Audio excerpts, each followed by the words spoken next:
Dans le sud, Nouméa, Païta, Mondor et Dimbéa, même constat, les comptes sont au bord du gouffre.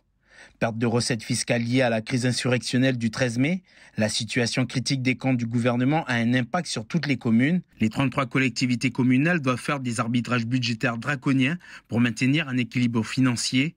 Dimbéa n'y échappe pas.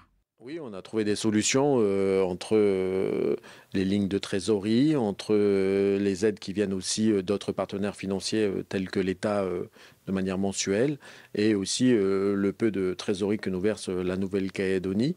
À partir de ça, nous avons privilégié donc le versement des rémunérations tout en ayant quand même une rigueur dans la gestion des ressources humaines, avec des non-renouvellements de postes, avec des recrutements retardés des fois sur certains postes importants, ce qui nous permet de jouer sur de la trésorerie et donc comme ça de permettre de passer mois par mois.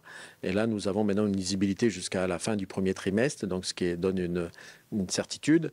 Et puis surtout aussi de permettre, avec les derniers versements de la Nouvelle-Calédonie qui ont été tardifs en fin 2024, de pouvoir payer aussi les factures des différentes entreprises qui étaient en retard. Une situation tout aussi inédite pour la commune de Païta, lourdement impactée par les émeutes du 13 mai.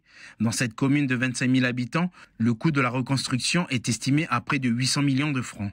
Objectivement, la situation financière et budgétaire de la commune de Païta, avant les émeutes, était sans doute pas florissante, mais elle était extrêmement saine, puisqu'on a toujours eu, dans les années précédentes, le souci d'avoir des budgets mesurés, relativement prudents quant aux estimations de ce qui pouvait nous être reversé. Donc, on était en 2024 dans une situation plutôt saine, avec une vraie capacité d'emprunt.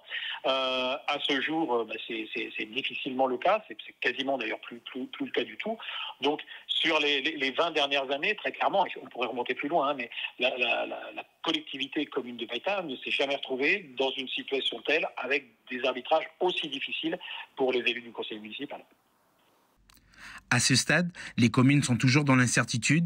En France, le projet de loi de finances 2025 très attendu a déjà été adopté par le Sénat. Demain, il passera en commission mixte paritaire avant d'être examiné par l'Assemblée nationale début février.